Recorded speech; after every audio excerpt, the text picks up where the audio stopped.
ശ്രീ ദീപു, ഏറെ കേരളത്തിന്റെ തെരഞ്ഞെടുപ്പ് കാലത്ത് വടകരയിൽ നിന്ന് വലിയ വിവാദങ്ങൾ ഉയർന്നതാണ് കാഫിർ പ്രയോഗത്തെയൊക്കെ സംബന്ധിച്ച്. ഒരു ലീഗ് പ്രവർത്തകനായിരുന്നു അതിൽ പ്രതി എന്നുള്ള മട്ടിലായിരുന്നു അന്ന് പോലീസിന്റെ ഇടതു മുന്നണിയുടെയും പ്രചരണമൊക്കെ. ഇപ്പോൾ അയാൾ അല്ല എന്ന് പോലീസ് ഹൈക്കോടതിയിൽ റിപ്പോർട്ട് നൽകിയിരിക്കുന്നു. ആരായിരിക്കും യഥാർത്ഥ പ്രതി? അല്ല, ഞാൻ ഇങ്ങനെ ഒരു പ്രതലത്തിൽ നിന്നല്ല കേരളത്തിലെ തെരഞ്ഞെടുപ്പ് നടക്കേണ്ടത് എന്ന് വിശ്വസിക്കുന്ന ഒരാളാണ് ഞാൻ. അങ്ങനെയാണ് കേരളം. പക്ഷെ അങ്ങനെ അല്ലാതെ നടക്കുകയാണെങ്കിൽ കേരളം ഏത് നിലയ്ക്കാണ് പോവുക എന്നുള്ളത് ആര് അത് ഉൽപ്പാദിപ്പിച്ചാലും മനസ്സിലാക്കുകയും അതിനെതിരെ നടപടി സ്വീകരിക്കണമെന്നാണ് ഞാൻ കരുതുന്നത്. കിരൺ ബാബു ഒരു നല്ല മാധ്യമ പ്രവർത്തകനാണല്ലോ. എന്താണ് കോടതിയിൽ നിങ്ങൾ പോലീസ് കൊടുത്തത്? പ്രഥമ ദൃഷ്ട്യാ പ്രതിയല്ലെന്നാണോ കൊടുത്തത്? ഇയാൾ പ്രതിയേ അല്ലെന്നാണോ കൊടുത്തത്? അത് ദീപു, താങ്കൾക്ക് പറയാവുന്ന കാര്യമാണ്. ഈ കേരള പോലീസ് ഇത്തരം ഒരു വിഷയത്തിൽ അന്വേഷിക്കുമ്പോൾ ഇത്തരം വിഷയത്തിൽ തെളിവ് കിട്ടുന്നതിലൊന്നും വലിയ പ്രയാസമുള്ള വിഷയമല്ല. അങ്ങനെ എന്തെങ്കിലും തെളിവ് ഉണ്ടായിരുന്നെങ്കിൽ അർത്ഥം വളരെ വ്യക്തമല്ലേ? ഇതുവരെ തെളിവൊന്നും കിട്ടിയിട്ടില്ല എന്ന് തന്നെയല്ലേ അങ്ങ് പറഞ്ഞല്ലോ. ബാക്കി ഞാൻ പറയാം. അതായത് അപ്പം പ്രഥമ ദൃഷ്ട്യാ പ്രതിയല്ല എന്ന രീതിയിലാണ് കൊടുത്തിരിക്കുന്നത്. എന്നിട്ട് എന്താണ് അതിന്റെ തുടർ കാര്യം? വാട്സാപ്പ് ഫേസ്ബുക്കിന്റെ ഇവിടുത്തെ മേധാവിക്കെതിരെ, അതായത് അവരോട് സഹായം അഭ്യർത്ഥിച്ചു. ഇതുമായി ബന്ധപ്പെട്ട അവരുടെ റിപ്പോർട്ടും അവരുടെ ഡീറ്റെയിൽസ് കൂടെ തരണ്ടേ ഇതൊന്ന് അന്വേഷിച്ച് കണ്ടെത്താൻ റിപ്പോർട്ട് കൊടുക്കുന്നില്ലെന്നിട്ട് അവരെ കൂടെ ഇതിനകത്ത് പരാതിയും മറ്റ് നടപടികളിലേക്കാണ് പോലീസ് പോയിരിക്കുന്നത്. അപ്പൊ ആ നിലയ്ക്കാണ് ഇത് കാര്യങ്ങൾ പോകുന്നത്. അല്ലാതെ ഇദ്ദേഹം അല്ല എന്ന് എവിടെയും എഴുതി വെച്ചിട്ടില്ല. ഇദ്ദേഹം ആണെന്ന് ഞാൻ പറയുന്നില്ല കേട്ടോ. പക്ഷെ നിങ്ങൾ ഈ പറഞ്ഞു വരുന്ന സ്ഥിതിക്ക് പ്രഥമ ദൃഷ്ട്യാ പ്രതി, അവർക്ക് ഇപ്പൊ അന്വേഷിച്ച സ്ഥിതിക്ക് അവർക്ക് ആവും വിധം അന്വേഷിച്ച സ്ഥിതിക്ക് പ്രഥമ ദൃഷ്ട്യാ പ്രതിയല്ല എന്ന് മാത്രമേ പറഞ്ഞിട്ടുള്ളൂ. മാത്രവുമല്ല, ഇതുമായി ബന്ധപ്പെട്ട് നടക്കുന്ന എല്ലാ കോലാഹലങ്ങളും ഇപ്പം എന്താണ് പോരാളി ഷാജി അത് ഇതെന്നൊക്കെ പറഞ്ഞിട്ടുള്ള സാധനങ്ങൾ വന്നതും എല്ലാം കൂടെ ക്ലബ് ചെയ്ത് ആകെ മൊത്തത്തിൽ ഒരു എന്താ പറയുക ഒരു കൺഫ്യൂഷൻ ഉണ്ടാക്കാനുള്ള ശ്രമമാണ് നടത്തുന്നത്. പക്ഷെ അത് വേറെയാണ്, ഇത് വേറെയാണ്. ഇത് വേറെ തന്നെ പരിശോധിക്കേണ്ടതുണ്ട്.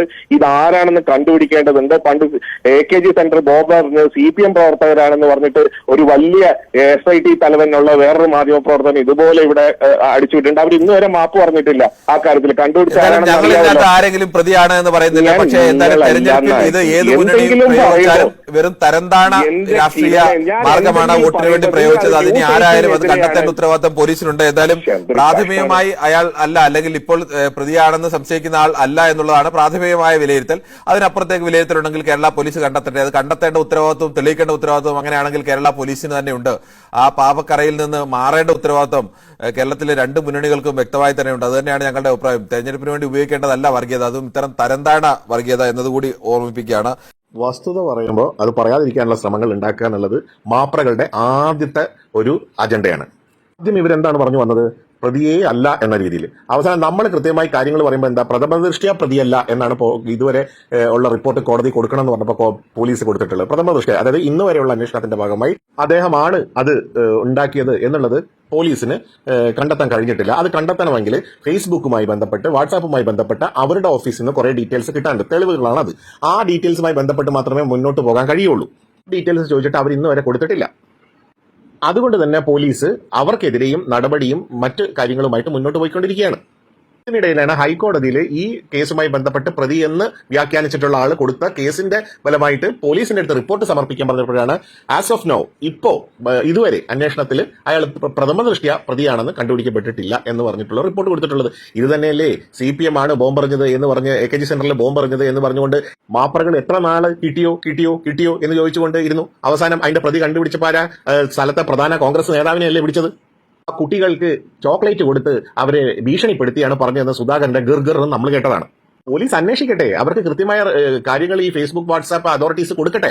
അന്വേഷിച്ച് കൃത്യമായി കണ്ടെത്തിയിട്ട് ആരാണ് അത് ഏർപ്പാടാക്കിയത് അവർക്കെതിരെ കൃത്യമായ നടപടി എടുക്കണം. കാരണം ഇത് കേരളത്തിന്റെ മതേതരത്വത്തിനെതിരെ പറയുന്നതാണ്. എന്തായാലും ഉത്തരവാദിത്തപ്പെട്ട ഒരു ഇടതുപക്ഷക്കാരനും ഇത്തരം ഒരു പരിപാടി ചെയ്യില്ല. ഇത് ചെയ്തിട്ടുണ്ടെങ്കിൽ കൃത്യമായും ഇടതുപക്ഷ വിരുദ്ധര് ചെയ്തിട്ടുള്ള പരിപാടിയാണെന്നുള്ള കാര്യത്തിനകത്ത് ഒരു തർക്കവും വേണ്ട. എന്തായാലും ഇതുമായിട്ടുള്ള അന്വേഷണം കൃത്യമായി നടപടിക്രമങ്ങൾ പാലിച്ചുകൊണ്ട് പൂർത്തിയാക്കി കൃത്യമായ തെളിവുകൾ വെച്ച് പോലീസ് പുറത്തു കൊണ്ടുവരട്ടെ. അപ്പോൾ ആരാണെന്ന് നമുക്ക് കൃത്യമായി നോക്കാം. ഇടതുപക്ഷത്തിനെ ആക്രമിക്കാനുള്ള ഞങ്ങളല്ല ഇതൊന്നും ചെയ്തതെന്ന് പറഞ്ഞ കോൺഗ്രസിന്റെ ഒരു വാചകവും ഇവിടെ വില പോവില്ല. കാരണം അവർ കൃത്യമായി ഇതുപോലെയുള്ള എല്ലാ കള്ളക്കളികളും ഈ നാട്ടിൽ ചെയ്തിട്ടുള്ളവരാണെന്ന് കോട്ടയം കുഞ്ഞച്ചൻ അധമ പ്രചാരണം, അധമ സാമൂഹ്യ മാധ്യമ പ്രവർത്തനം നടത്തിയിട്ടുള്ള കോട്ടയം കുഞ്ഞച്ചൻ എന്നത് കോൺഗ്രസ്സുകാരനായിരുന്നു, അയാളെ ജാമ്യത്തിൽ എടുത്തതും രക്ഷിച്ചതും തങ്ങളാണെന്ന് ഊറ്റം കൊള്ളുന്ന കോൺഗ്രസ്സുകാരുള്ള നാടാണെന്ന് ജനങ്ങളായി ഞങ്ങൾ മറക്കില്ല.